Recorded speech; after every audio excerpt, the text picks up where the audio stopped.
Hi, boys and girls. This is going to be our last week discussing George Washington Carver and his contributions to science.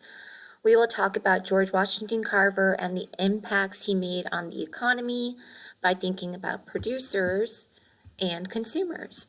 What do you know? Did you know that people are producers and consumers? So we're going to talk about these two words. And we did talk about them earlier this year. We're just going to talk about them a little bit more. So first I want you to click on this YouTube link to listen to the story, The Red Hen with Consumer and Producer Hats. So take a minute and do that. And when you're done with listening to the story, I want you to come to this slide and answer these two questions down here.